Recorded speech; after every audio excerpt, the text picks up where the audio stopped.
নমস্কার, কেমন আছো সবাই? সবাইকে সুবর্ণা ভিলেজ ব্লগে আরও একটি নতুন পর্বে অনেক অনেক স্বাগত। একদম সকালবেলা কিন্তু চা বসিয়ে দিয়ে এসেছি। আর দেখো বন্ধুরা, দুপাশে কেমন ফুল ফুটেছে গাছগুলোতে। আর একদম ডিফারেন্স কালার হয়েছে, জানো তো। আর এবছর প্রচুর বৃষ্টি, তো গাছগুলো না সব গোড়াগুলো পচে সব পড়ে যাচ্ছে। অনেক গাছ ছিল, একদম অতটা জায়গা নেই।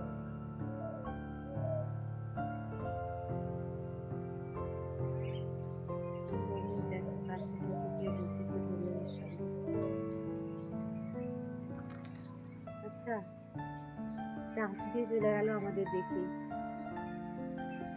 আর এই সকালবেলা মিষ্টি রোদে দাঁড়িয়ে আছি, শরীরে ভিটামিন ডি তৈরি করাচ্ছি। সারাদিনই তো মাঠেই কেটে যায় রোদের মধ্যে।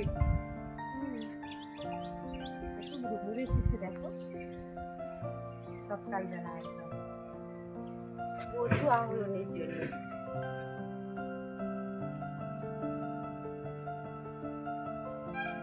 মাঝখানে খালি একটা করে পাতাই দেখা যাচ্ছে, বলো।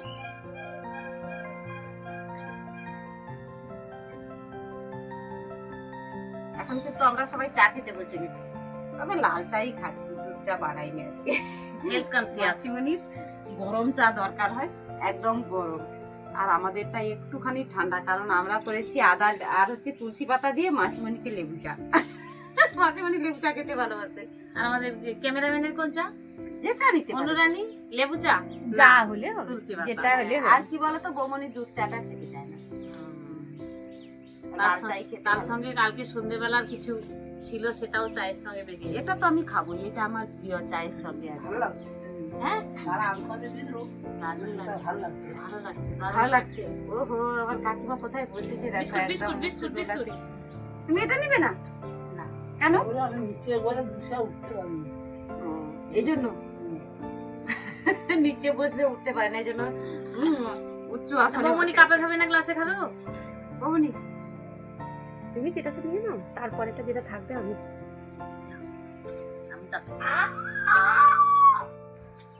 এখানে এসে খুব মজা পাই। এই থেকে গেলাম প্রায় 15-20 দিন না। আর বাড়িতে থাকলে মজা নেই এমন কথা নয়, তখন আমরা হাজবেন্ড ওয়াইফে বসে যাই, ছেলে মেয়েরা সব নিজে যার কাজে, ছেলে মেয়েরা যে যার কাজে। আর কি বলতো, বাবার বাড়ির টান, জন্মস্থানের টান একটা থাকে, কি মাসিমণি? যত যাই হোক, এই উঠলাম হেলে দুলে, চাই সঙ্গে সঙ্গে চাই বসে গেলাম। ওখানে থাকলে একটা জিম্মেদারি থাকে, জিম্মেদারি মানে করতে হবে আমাকে।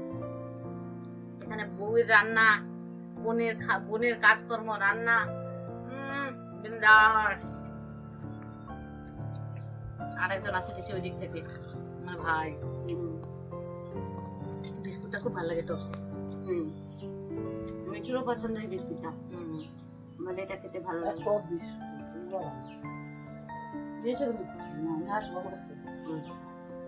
এখন কিন্তু শাক তুলতে বসে গেছি আমরা। এই বেডের মধ্যে খসলা শাক দিয়েছি, আর কি হবে আজকে, প্রচুর ঘন্ট হবে। আর সঙ্গে সঙ্গে কি করছি, এই যে গোড়াগুলো আছে একদম কেটেও ফেলে দিচ্ছি, একসঙ্গে দুটো কাজ হয়ে যাচ্ছে। আর এই যে বাড়ির টাটকা শাক দিয়ে প্রচুর ঘন্ট, যা মজা লাগে খেতে, তার সঙ্গে চিংড়ি মাছ। মেহেদি ভাই এসেছিল, আমি বললাম যে একটু শাকতলা ফেলাই, শাক খেতে ভালোবাসে। আর এই শাকটা তোমাদের ওখানে পাওয়া যায়? এই শাক পাওয়া যায় না। এর একটা গন্ধ আছে বলো, আলাদা। আর এই শাক দিয়ে কিন্তু আমরা মাছের ঝোলও বানিয়ে খাই, দারুণ হয়।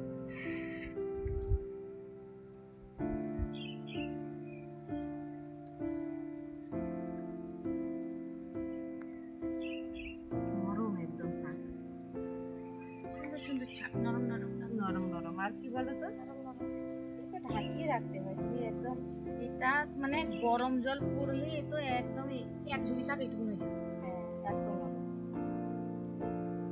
এই জন্য একটু বেশি করে তোলো।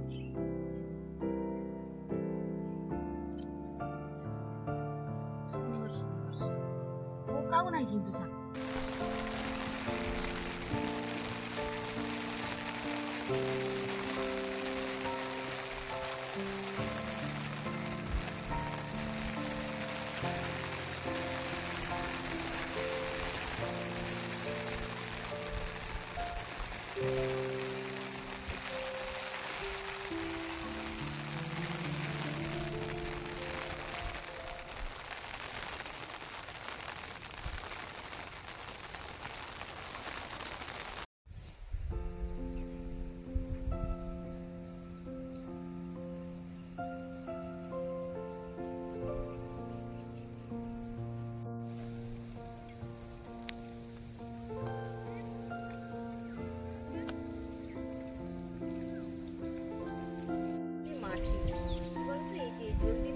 লাগানো হয়েছে।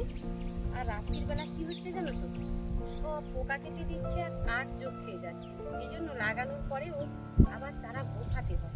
এই জন্য চলে এসেছি, যেখানে যেখানে চারাগুলো নেই ওখানে আবার নতুন করে চারা বসাবো। একটা একটা করে চারা বসিয়ে দিচ্ছি। আর সকাল থেকে বৃষ্টি ছিল, এই একটুখানি ঝুঁকিয়ে দিয়েছি। এখানে একটা চারা নেই, ওই যে এখানে পুরো গাছটা কিন্তু খেয়ে গেছে, তাই সেখানে একটা নতুন চারা বসিয়ে দিতে হবে।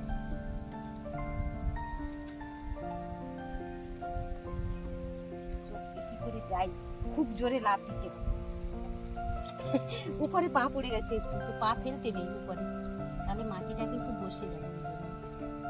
এভাবে খেয়েছে গাছটাকে।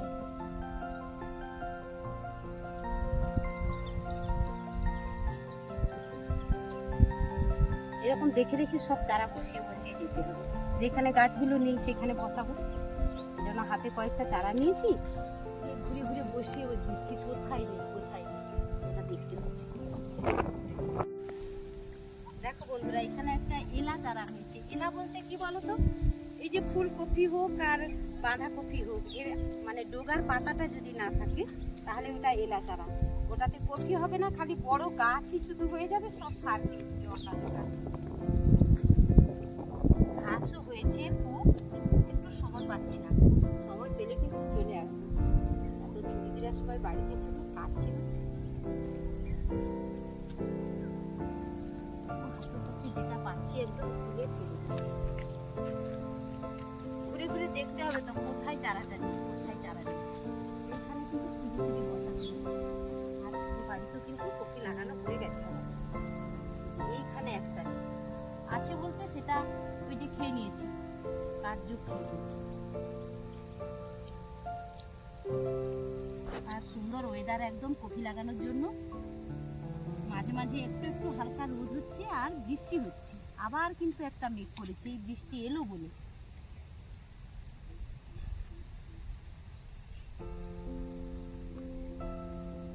ঘাসগুলো তুলে দিবে দিদিরা, ঘাস থাকবে না তো, সার দেওয়া আছে, সব সার কিনে খাবে।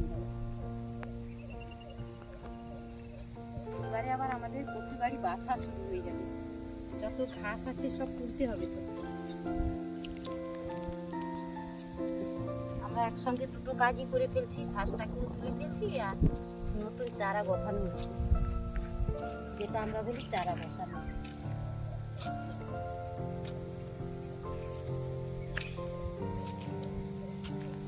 এটা একটা লাইনে যাচ্ছে আর আমি একটা লাইনে যাচ্ছি।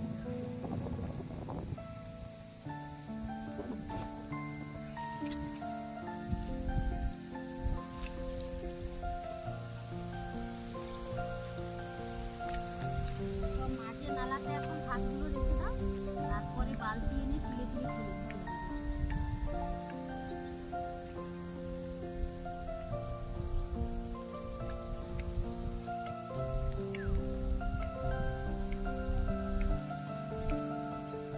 কি বাজা এখানটায়, গোগেরিটা প্রচুর বাজা হচ্ছে এখানটায়। বাজার করতে দেওয়া হয় না। সেটা না মানে কোনো রকম গাছ গুছিয়ে দিয়ে আবার আমাদের কপি বসানো হয়েছে, যেন এটাকে পোকানো হয়।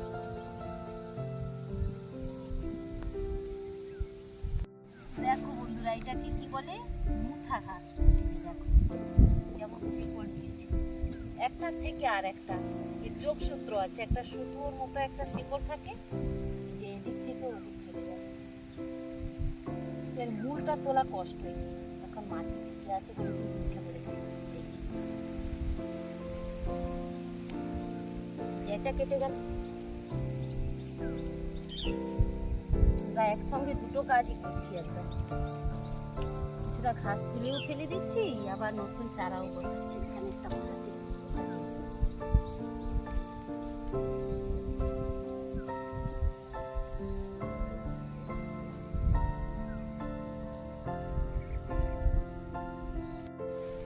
আমাদের ঘরোয়া কথায় এটাকে আমরা বাজা ঘাস বলি, বাজা।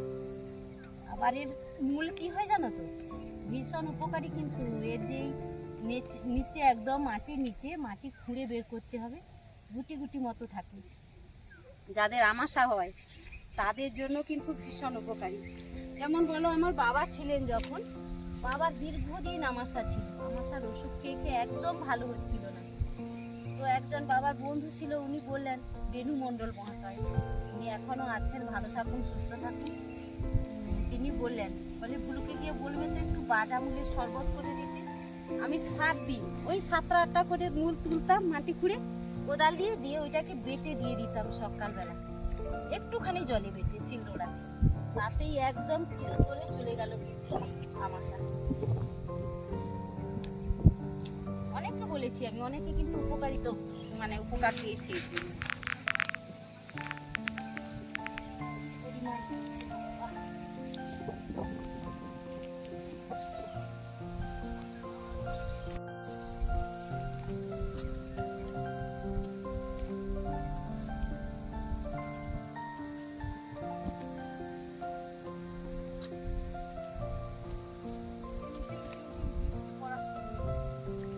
আর আমরা রোজ এসে নতুন নতুন চারা বসাচ্ছি, আর রোজ সব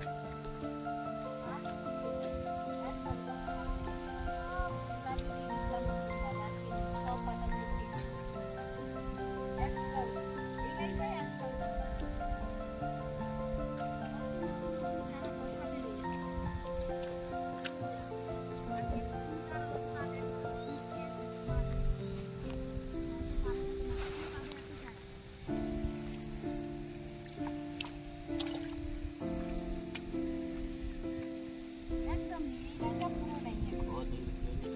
ভিজি রাখতে হবে ভালো। হ্যাঁ, বস্তার জলে ভিজি রাখতে হবে, উতরিয়ে যাবে। আচ্ছা, ওই খুদের সঙ্গে মিশিয়ে ভিজিয়ে রাখতে হবে জল দিয়ে। সব ওষুধটা ভিজি। ভিজিয়ে দিয়ে রেখে দেবো তো। সকালবেলা একটু ছড়াবে নাকি? আবার রাত্রিবেলা? একটু পড়ছেই বলো, আর এই ওয়েদারে কিন্তু গাছগুলো ভালো থাকে। এই যে নতুন চারা বসাচ্ছি, খুব ভালো থাকে। আর যদি 1-2 দিন যদি মেঘনা থাকে তাহলে তো একদম সোনায় সোহাগা হয়ে যাবে, কোনো ব্যাপার নেই। তবে রোদ বেরিয়ে গেলে আবার কি হবে, গাছগুলো দেখতে হবে, আবার শুকিয়ে দিয়ে ঠিক হয়ে যাবে। হ্যাঁ, আমাদের এদিকে প্রত্যেকের বাড়িতে কিন্তু এই জলদি কপির চাষ একদম অগ্রিম বের করে দেয়। একটা একটা বাড়িতে কি বলতো 2-3 বার করে কপি লাগানো হয়, জানো। এই তো প্রথমবার হলো, এরপরে আবার আসবে এমনি কালারিং কপি আসবে, তারপরে আবার শুরু হলো এই যে একদম শীতের যে কপিটা,